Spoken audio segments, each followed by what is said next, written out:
Have you ever felt like you're losing your mind in a relationship?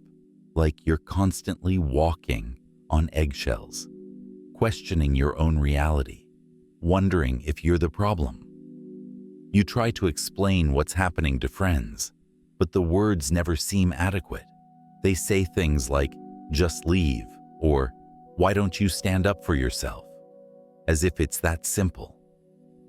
But here's what they don't understand. Narcissistic abuse doesn't announce itself.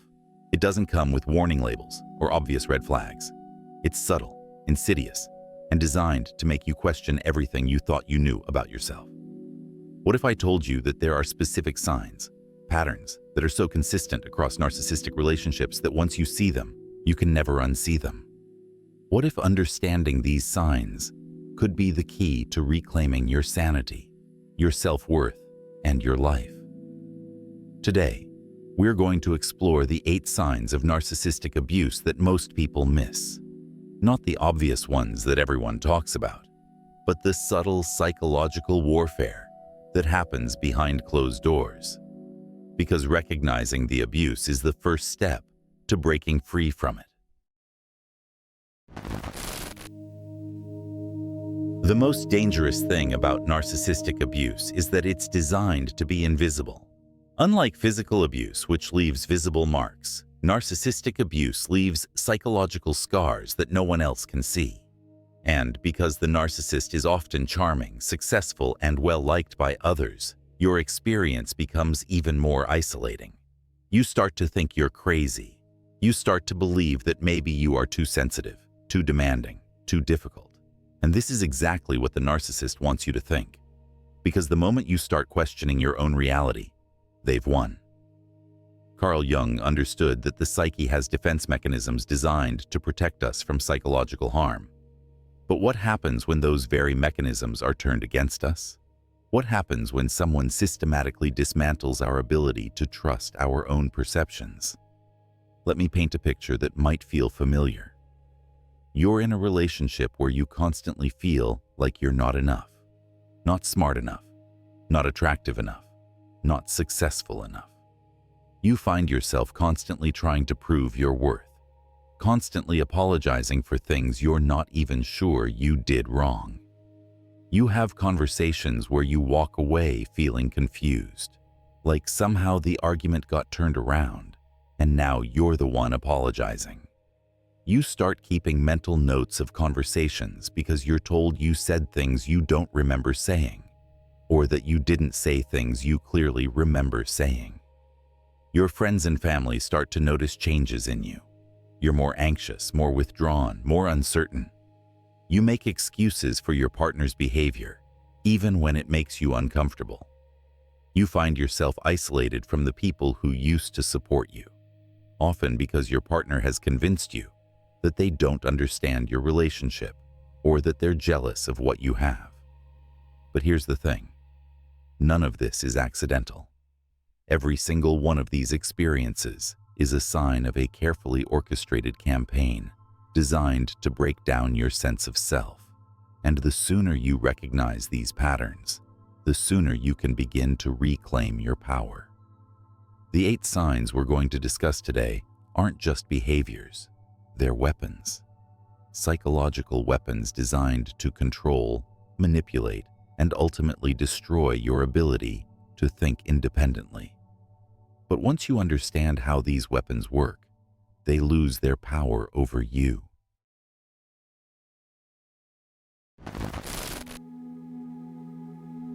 To understand why these signs are so effective, we need to understand what Jung called the process of psychological disintegration. The narcissist doesn't just want to control your behavior. They want to control your reality. They want to become the sole authority on what is true, what is real, and what is acceptable. This process begins with something called love bombing. The narcissist showers you with attention, affection, and promises of a perfect future. They make you feel like you've found your soulmate, like you've never been understood or loved the way they understand and love you. This creates what psychologists call a trauma bond, an intense emotional connection that becomes the foundation for everything that follows. But here's what's really happening during love bombing. The narcissist is studying you. They're learning your vulnerabilities, your dreams, your fears, your triggers. They're creating a detailed psychological profile that they'll use against you later. Every intimate conversation, every shared secret, every moment of vulnerability becomes ammunition for future manipulation. Once they have this information, the devaluation begins, but it doesn't happen all at once. That would be too obvious. Instead, it happens gradually, almost imperceptibly. A comment here, a criticism there, a moment of coldness followed by warmth. This creates what psychologists call intermittent reinforcement, the most addictive form of conditioning known to psychology.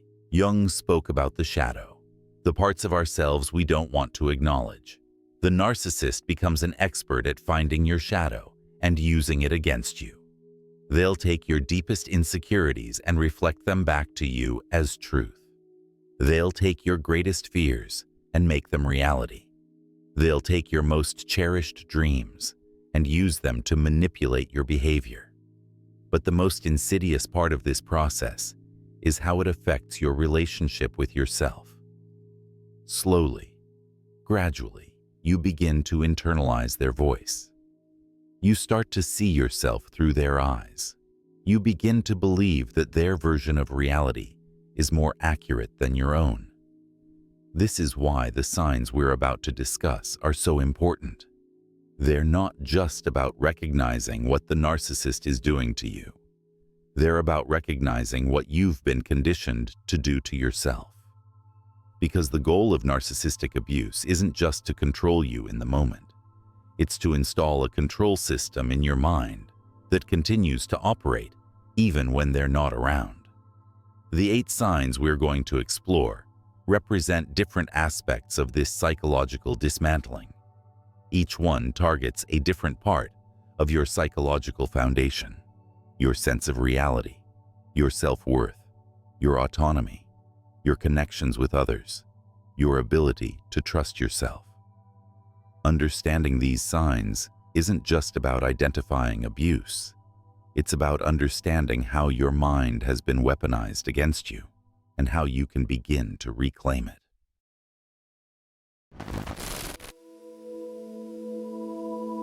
Now, let's dive into the 8 specific signs that you're experiencing narcissistic abuse. As I go through each one, I want you to pay attention, not just to whether you recognize the behavior, but to how it makes you feel. Because your emotional response to these signs is often more telling than the signs themselves. Sign 1. Reality distortion. This is when your partner consistently denies things that happened, insists things happened that didn't, or reframes events in ways that make you question your own memory. You might hear phrases like, "That never happened," "You're being too sensitive," or "You're remembering it wrong." Over time, you start to doubt your own perceptions and rely on their version of events. Sign 2. Emotional invalidation. Your feelings are consistently dismissed, minimized, or turned against you. When you express hurt, you're told you're overreacting. When you express joy, it's diminished or ignored. When you express concern, you're called paranoid or crazy. Your emotional reality becomes irrelevant, and their emotional state becomes the only one that matters. Sign 3. Isolation tactics. They systematically distance you from friends, family, and support systems. This might happen through direct criticism of your loved ones, creating conflicts that force you to choose sides, or simply making it so uncomfortable to maintain other relationships that you gradually let them go. The goal is to make you completely dependent on them for validation and support. Sign 4. Intermittent reinforcement. This is the hot and cold treatment that keeps you constantly off balance. One day they're loving and attentive. The next they're cold and distant. One moment they're praising you. The next they're criticizing you. This unpredictability creates an addiction-like response where you're constantly trying to get back to the good moments. Sign 5. Projection and blame shifting. They consistently accuse you of behaviors and motivations that are actually their own. If they're cheating, they accuse you of cheating. If they're lying, they call you a liar. If they're being manipulative, they say you're trying to manipulate them. This serves two purposes. It deflects attention from their behavior and makes you defensive about things you haven't done. Sign 6. Covert control. This is control that's disguised as care, concern, or love. They might say things like, "I'm only telling you this because I love you," before delivering a devastating criticism. They might frame their controlling behavior as protection. "I don't want you going out with those friends because they're a bad influence on you." The control is real, but it's packaged in a way that makes you feel guilty for resisting it. Sign 7. Emotional terrorism. This involves using your emotions against you through threats, silent treatments, rage episodes, or emotional blackmail. They might threaten to leave, threaten to hurt themselves, or create dramatic scenes that force you to manage their emotions instead of addressing your own needs. Your emotional well-being becomes hostage to their emotional state. Sign 8. Identity erosion. Over time, you lose touch with who you are outside of the relationship. Your interests, opinions, goals, and even your personality begin to revolve around what pleases or appeases them. You might find yourself agreeing with things you don't actually believe or abandoning activities and relationships that once brought you joy. Each of these signs represents a different form of psychological warfare. And the most dangerous part is how they work together, creating a web of confusion and control that becomes increasingly difficult to escape the longer you're trapped in it.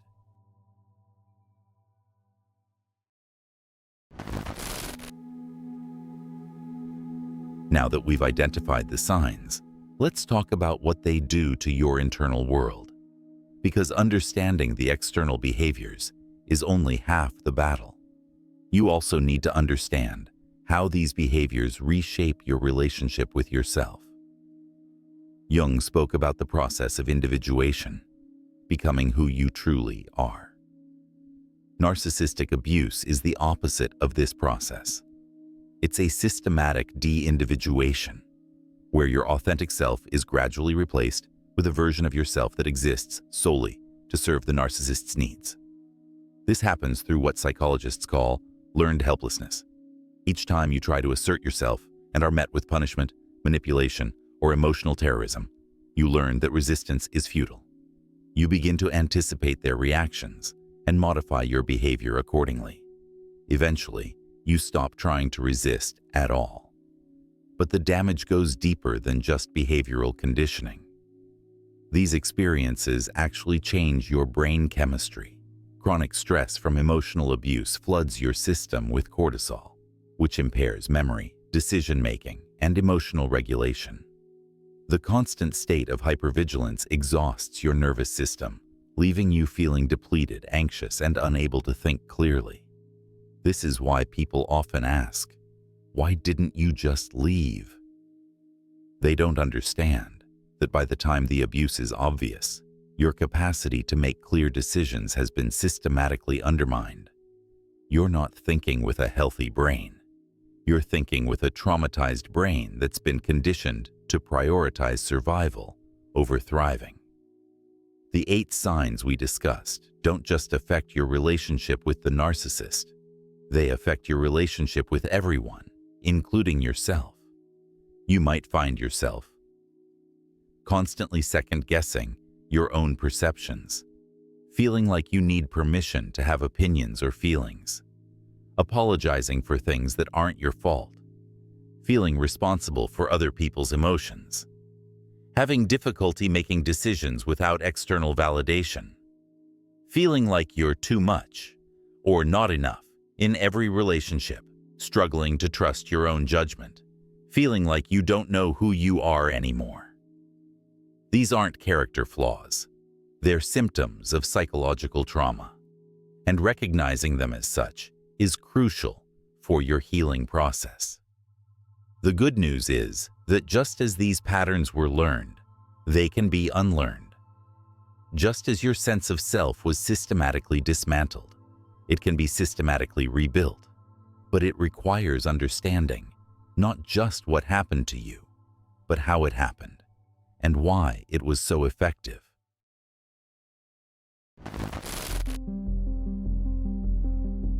So how do you begin to heal from narcissistic abuse? How do you rebuild a sense of self that's been systematically dismantled? The answer lies in understanding that recovery is not just about leaving the relationship. It's about reclaiming your relationship with yourself. The first step is validation. You need to acknowledge that what you experienced was real, that it was abuse, and that it wasn't your fault. This might seem simple, but for someone who's been gaslit for months or years, accepting the reality of their own experience can be revolutionary. The second step is education. Understanding the psychology behind narcissistic abuse helps you see that what happened to you wasn't personal. It was systematic. The narcissist didn't target you because there was something wrong with you. They targeted you because there was something right with you.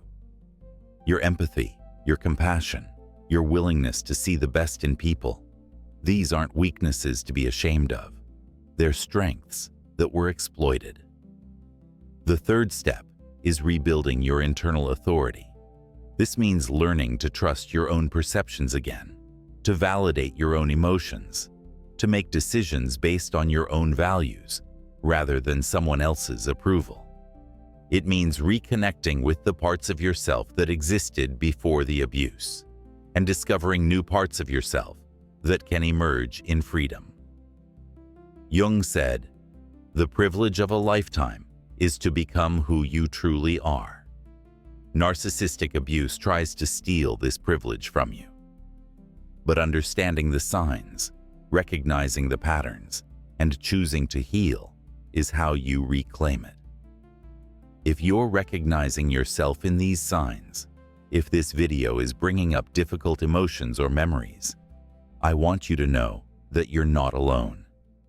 Healing from narcissistic abuse is possible, but it requires the right tools and support. I've created a comprehensive recovery guide called Breaking Free, a complete guide to narcissistic abuse recovery that goes deeper into each of these signs and provides specific strategies for healing. You'll find the link in the description below. Remember, recognizing the abuse is just the beginning. The real work is in rebuilding yourself from the inside out. But every step you take toward understanding your experience is a step toward reclaiming your power. In the comments below, tell me, which of these signs resonated most with you? Sometimes naming our experience is the first step toward changing it. And make sure to watch the next video, where we'll explore how empaths can transform from victims to survivors to thrivers.